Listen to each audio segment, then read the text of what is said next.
नमस्कार विद्यार्थी मित्रांनो, मी शुभांगी पवार तुमचं सहर्ष स्वागत करत आहे आपल्या आवड शाळेची या YouTube चॅनलमध्ये। तर बघा, आपण आजच्या व्हिडिओमध्ये पाहणार आहोत अपूर्णांकावरील काही एक्झाम्पल्स आणि तेही अगदी सोप्या ट्रिक्सने आपण पाहणार आहोत। बघा, तुम्हाला कोणतीही स्पर्धा परीक्षा असू दे, त्या स्पर्धा परीक्षेला यावरील प्रश्न हमखास असतात। त्यामुळे आपण सर्व टाईपची यामध्ये एक्झाम्पल घेणार आहोत। त्यामुळे व्हिडिओ अजिबात स्किप न करता शेवटपर्यंत नक्की बघा। चला तर मग आपण अजिबात वेळ वाया न घालवता आपल्या व्हिडिओकडे वळूया। तत्पूर्वी जर चॅनेलवर अजून नवीन असाल तर चॅनेलला सबस्क्राईब करायला विसरू नका आणि बेल आयकॉनलाही नक्की क्लिक करा, जेणेकरून तुम्हाला माझे व्हिडिओ सर्वात पहिल्यांदा दिसतील। चला तर मग आपण आपल्या व्हिडिओकडे वळूया। बघा, अपूर्णांक याला आपण इंग्लिशमध्ये फ्रॅक्शन असं म्हणतो। तर बघा, यावरचे सगळे काही टाइप्स आहेत तर ते आपण घेणार आहोत आणि कोणकोणते प्रश्न येतात स्पर्धा परीक्षेला ते सर्व प्रश्न आपण घेणार आहोत। तर बघा, आता अपूर्णांक म्हणजे काय नेमकं हे आपण बघूया। अपूर्णांक म्हणजे जे अंक, बघा याच्यामध्ये याचे दोन प्रकार पडतात। अपूर्णांकाचे प्रकार दोन पडतात, एक म्हणजे पूर्णांक आणि दुसरा म्हणजे अपूर्णांक। दुसरा म्हणजे काय? अपूर्ण अंक असं आपण त्याला म्हणू। बघा, पूर्ण अंक आणि अपूर्णांक असं पण आपण त्याला म्हणू। म्हणजे अपूर्णांक म्हणजे काय की ज्याच्या किमती पूर्ण नसतात अशी संख्या, आणि पूर्णांक म्हणजे काय, जी पूर्ण संख्या असते त्याला आपण पूर्णांक असं म्हणतो। बघा, याच्यामध्ये 1, 2, 3, 4, 5 या ज्या संख्या आहेत त्याला आपण पूर्ण संख्या म्हणतो, म्हणून याला आपण पूर्णांक असं म्हणतो।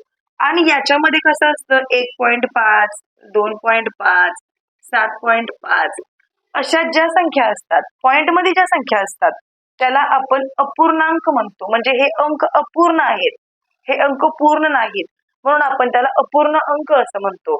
तर बघा, यावरचे काही एक्झाम्पल आपण पाहणार आहोत। पण बघा, समजा एक असा सर्कल काढलेला आहे समजा, आणि याच्यामध्ये याचे 4 भाग केलेले आहेत, आणि समजा याचा फक्त एकच भाग मी रंगवला, याचा फक्त एकच भाग मी रंगवला। आणि जर तुम्हाला तुमच्या एक्झाम मध्ये आलं की या सर्कल मध्ये रंगवलेला अपूर्णांक दाखवा, जर तुम्हाला असा प्रश्न आला तर काय करायचं बघा, रंगवलेला अपूर्णांक दाखवा। तर बघा काय करायचं असतं, मध्ये एक रेष मारायची, याचे टोटल किती भाग केलेत, तर 1, 2, 3, 4 भाग केलेत, ते 4 खाली लिहायचं। आणि रंगवलेला कोणता भाग आहे, तर एकच रंगवलाय म्हणून तो अंशात लिहायचं, आणि याचं उत्तर असं लिहायचं असतं। रंगवलेला भाग दाखवा म्हटल्यानंतर जो रंगवला आहे तो एकच वरती लिहायचा, 4 पैकी 1 रंगवला म्हणजेच 1/4 असं दाखवायचं असतं। आणि जर तुम्हाला प्रश्न आला की या आकृतीमध्ये न रंगवलेले भाग दाखवा, तर कसं दाखवायचं असतं, बघा एकूण 4 भाग आहेत, टोटल 4 भाग आहेत, बरोबर। आणि त्या 4 भागापैकी न रंगवलेले भाग किती आहेत, तर न रंगवलेले भाग 3 आहेत, म्हणून 3/4 असं याचं उत्तर येतं। तर अशा प्रकारे याची आन्सर आपल्याला लिहायची असतात। तर यावरचे प्रश्न नेमके कसे येतात ते आता आपण पाहूया।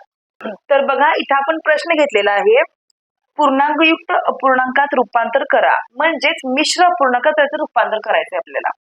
तर बघा, असे काही प्रश्न एक्झामला येतात, तर याचे आन्सर आपल्याला एकदम सोप्या ट्रिक्सने सोडवायचं आहे।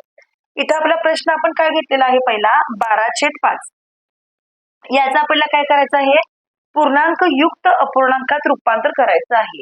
ही संख्या जी आहे ती अपूर्णांकात दिलेली आहे आपल्याला, मग याचं रूपांतर आपल्याला पूर्णांकयुक्त अपूर्णांकात करायचंय। तर कसं करायचं असतं, बघा काय करायचं, 12/5 दिलंय, आता 5 चा पाढा आपण 12 येईपर्यंत म्हणायचा। बघा, इथं आपण 5 छेदामध्ये आहे तसे लिहूया। आता 5 चा पाढा आपल्याला 12 येईपर्यंत म्हणायचा आहे, म्हणजे 5 दोन्ही 10 येणार, 5 दोन्ही 10 येणार।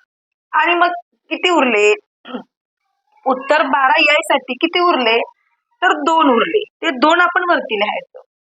बघा, 5 दोन्ही 10 आणि हे 2 झाले 5, तर हेच आपलं उत्तर आलेलं आहे। हा आपला आहे अपूर्णांक, हा आपला काय आहे, अपूर्णांक म्हणजे अपूर्ण अंक आहे तो, आणि हा आपला आहे पूर्णांक म्हणजे पूर्ण संख्या, पूर्णांकाने युक्त असलेली संख्या, याला आपण पूर्णांक असं म्हणतो। बघा, या अपूर्णांकाचं रूपांतर आपण पूर्णांकयुक्त अपूर्णांकात केलेलं आहे, यालाच म्हणतात पूर्णांक युक्त अपूर्णांक, म्हणजे पूर्णांकाने युक्त असलेला अपूर्णांक. तर अशा प्रकारे आपण याचा आन्सर काढलेला आहे. जर तुम्हाला हे नसेल समजलं तर आपण पुढचे एक्झाम्पल बघूया. बघा इथे 20/6 आपण घेतलेला आहे. आता काय करायचं आहे, 20/6 छेदामध्ये 6 आहे तसं लिहायचं. आता फक्त 6चा पाडा 20 येईपर्यंत आपल्याला म्हणायचं आहे. तर बघा 6 एके 6, साइन 2 12 आणि साइन 3 येईल 18. मग 20 होण्यासाठी फक्त 2च कमी ते 2 वरती लिहायचं. झालं आपलं उत्तर 3.2/6 असे याचं आपण वाचन करू शकतो. 3.2/6. तर बघा अशा प्रकारे याचे आन्सर आपल्याला लिहायचं असतं. आपण पुढचे एक्झाम्पल बघूया आता. बघा आता इथं आपण एक उदाहरण घेतलेलं आहे 39/9 हे आपण उदाहरण घेतलेलं आहे. तर काय करायचं आहे बघा, छेदामध्ये 9 लिहायचं आणि 9चा पाडा आपल्याला 39 येईपर्यंत म्हणायचा आहे. बघा 9 एके 9, 9 दोन्ही 18, 9 27, 9 चौक 36 येतं. 9 चौक 36 येतं. मग 39 होण्यासाठी फक्त 3च कमी आहे, 3 इथे वरती आपण लिहायचं.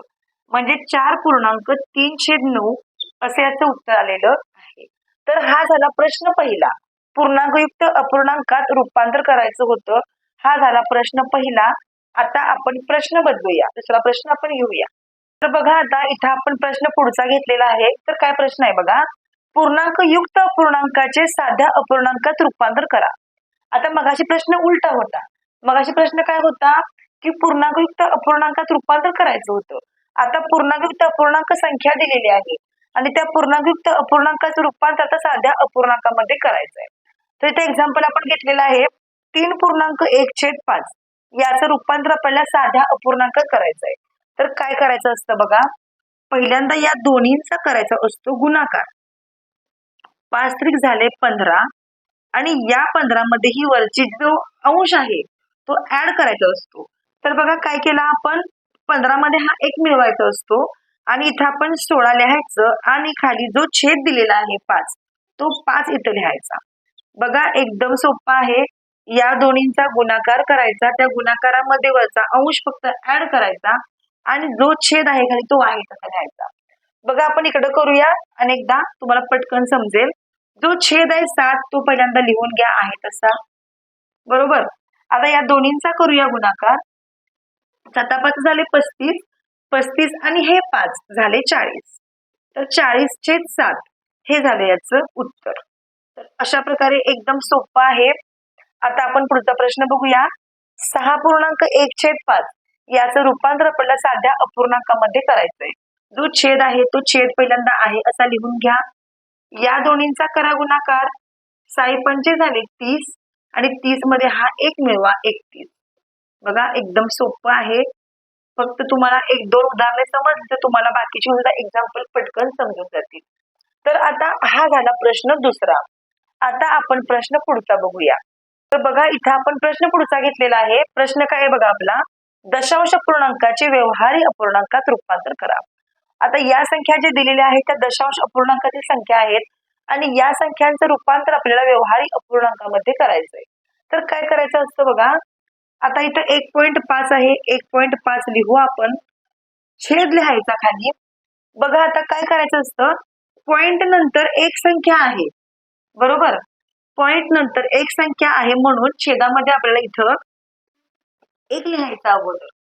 आता आपण 1 लिहिला, मग पॉइंट नंतर एक संख्या आहे म्हणून इथं आपण 1 0 द्यायचा. म्हणजेच हा पॉइंट जो आहे तो काढून टाकायचा आणि त्याला खाली 10 छेद लिहायचा, बरोबर. हे लक्षात ठेवा. आता आपण या संख्येला भाग देऊ. आता या दोन्ही संख्यांना 5 ने भाग करतो. बघा 5 दोन्ही 10 आणि 5 त्रिक 15 म्हणजेच 3/2 असं याचं उत्तर आलेलं आहे. तर अशा प्रकारे दशांश अपूर्णांकाचे व्यवहारी अपूर्णांकामध्ये रूपांतर करायचं असतं. आता इथं पण सेम तेच करायचं आपल्याला. इथं आपण 4.5 घेतलेला आहे. तर बघा पॉइंट आपण काढून टाकू आणि पॉइंटच्या बदल्यामध्ये आपण इथं ऑलरेडी इथं 1 घेतलेला असतो, पण पॉइंट नंतर एक संख्या असते म्हणून आपण तो पॉइंट काढायचा आणि त्या एका संख्येच्या बदल्यात आपण 0 घ्यायचा आणि या संख्येला आपल्याला भाग द्यायचा आहे आपल्याला. तर यात पण दोन्ही संख्यांना 5 ने भाग करतो.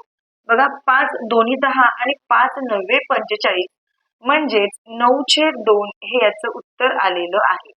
म्हणजे दशांश अपूर्णांकाचे व्यवहारी अपूर्णांकात रूपांतर कसं करायचं ते आपण या उदाहरणाद्वारे पाहिलेलं आहे. तर आपण एकूण 3 प्रकार पाहिले, म्हणजे 3 प्रश्न पाहिले आपण एकूण. तर आता आपण पुढचा प्रश्न बघूया. तर बघा, इथं आपण पुढचा प्रश्न घेतलेला आहे, खालील संख्या दशांश अपूर्णांकात लिहा. तर आता ही जी संख्या दिलेली आहे ती दशांश अपूर्णांकात लिहायची आपल्याला, म्हणजे 2/5. आता या संख्येमध्ये 5 ने 2 ला भाग घालवायचा आहे. बघा, 5 ने 2 ला भाग घालवायचा, तर 5 ने 2 ला भाग जातो का? तर 5 ने 2 ला भाग नाही जात. मग काय करायचं असतं बघा, तर 5 ने 2 ला भाग जात नाही. तुम्हाला मी हा पण शिकवलेला आहे भागाकार, मोठ्या संख्येने लहान संख्येला कसा भाग द्यायचा असतो.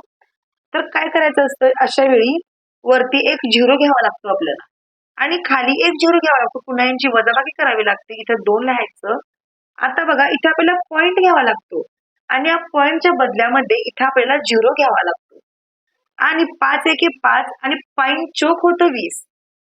5 चोक होतं 20 आणि या संख्येचं आपण उत्तर काढलेलं आहे 0.4. 0.4. तर अशा प्रकारे या संख्यांना दशांश अपूर्णांकामध्ये लिहायचं असतं. बघा, म्हणजे मोठ्या संख्येने जर लहान संख्येला भाग जात नसेल तर तिथे तेव्हा असा भागाकार करावा लागतो. त्याचं उत्तर आपण या प्रकारे काढलेलं आहे. आता आपण अनेक एक्झाम्पल घेऊया, म्हणजे तुम्हाला पटकन समजेल. तर आता इथं संख्या आपण घेतलेली आहे 5/2. बघा, इथं आपण संख्या घेतलेली आहे 5/2. आता हे आपण 2 इकडे लिहूया आणि हे 5 इथे लिहूया, म्हणजे बेने या 5 ला भाग जातो. आपण अगोदर भाग घालून घेऊया. बघा, बेदोनी होतं 4, 5 मधून 4 गेले, इथं 1 राहतो. आता जर आपण इथं पॉइंट घेतला तर त्या पॉइंटच्या बदल्यामध्ये इथे आपल्याला 0 घ्यावा लागतो आणि मग बेने 10 ला भाग जातो. बे पंचे येतं 10. तर अशा प्रकारे बघा, याचं सुद्धा उत्तर आपण काढलेलं आहे 2.5 असं याचं आन्सर आलेलं आहे. म्हणजे दशांश अपूर्णांकामध्ये याचं रूपांतर आपण केलेलं आहे. बघा, आता आपण टोटल 4 प्रश्न पाहिले. आता आपण पुढचा प्रश्न बघूया. तर बघा, इथं आपण प्रश्न घेतलेला आहे 2 अपूर्णांका दरम्यानचा अपूर्णांक शोधा. जे आपण प्रश्न घेतलेले आहेत तर त्या प्रकारचे सेम प्रश्न एक्झामला येतात. त्यामुळे आपण हे सर्व टाईप आज पाहिलेले आहेत. त्यामुळे व्हिडिओ शेवटपर्यंत नक्की बघा. आता आपण फक्त शेवटचा एकच प्रश्न पाहणार आहोत. तर बघा, 2 अपूर्णांका दरम्यानचा अपूर्णांक शोधा. यामध्ये संख्या दिलेली आहे 2/4 अधिक 2/3. तर इथं काय करायचं असतं बघा, इथं अंश समान आहे आपला, मग या अंशांची आपण बेरीज करूया. 2 आणि 2 झाले 4 आणि खाली पण या दोघांची आपण छेदांची बेरीज करूया. 4 आणि 3 झाले 7. तर हा आहे दरम्यानचा अपूर्णांक. या दोन संख्यांच्या दरम्यानचा हा आहे अपूर्णांक. तर अशा प्रकारे याचं उत्तर लिहायचं असतं. एकदम सोपं असतं, पण एक्झामला आपल्याला कळत नाही, आपण कन्फ्यूज होऊन जातो. त्यामुळे एकदम सोपं आहे. बघा, तुम्ही हा व्हिडिओ पुन्हा पुन्हा बघा आणि यासारखीच सेम तुम्ही काही एक्झाम्पल तुमच्या वहीमध्ये तुम्ही सोडवू शकता. आता आपण लास्ट एक क्वेश्चन फक्त पाहणार आहोत. तर बघा, इथं आपण लास्ट क्वेश्चन घेतलेला आहे. आपला प्रश्न काय आहे बघा, दिलेल्या अपूर्णांकाचा समतुल्य अपूर्णांक कोणता? आता समतुल्य म्हणजे काय, तर त्याच किमतीचा, समान किमतीचा असलेला अपूर्णांक आपल्याला शोधायचा आहे. तर प्रश्न बघितल्यावर आपल्याला वाटतं की किती अवघड असेल, पण काहीच अवघड नाही, एकदम सोपं आहे. बघा, 6/12 इथं आपण घेतलेला आहे.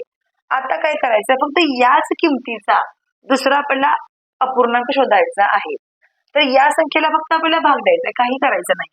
6 एक्के 6 साइन दोन्ही झाले 12, म्हणजे 1/2 हा झाला याचा समतुल्य अपूर्णांक. किती सोपा आहे. तर बघा, आता याचं उत्तर तुम्ही मला कमेंट बॉक्स मध्ये सांगायचं आहे. तर बघा, अशा प्रकारे आपण या व्हिडिओमध्ये बघितलेलं आहे की अपूर्णांकावरील आपण काही एक्झाम्पल बघितली, काही प्रश्न बघितले. तर बघा, जर तुम्हाला व्हिडिओ आवडला असेल तर नक्कीच लाईक करा व्हिडिओला, कमेंट करून सांगा तुम्हाला हा व्हिडिओ कसा वाटला. चला तर मग आपण असंच भेटू आणखीन एका नवीन व्हिडिओ सोबत. तोपर्यंत धन्यवाद.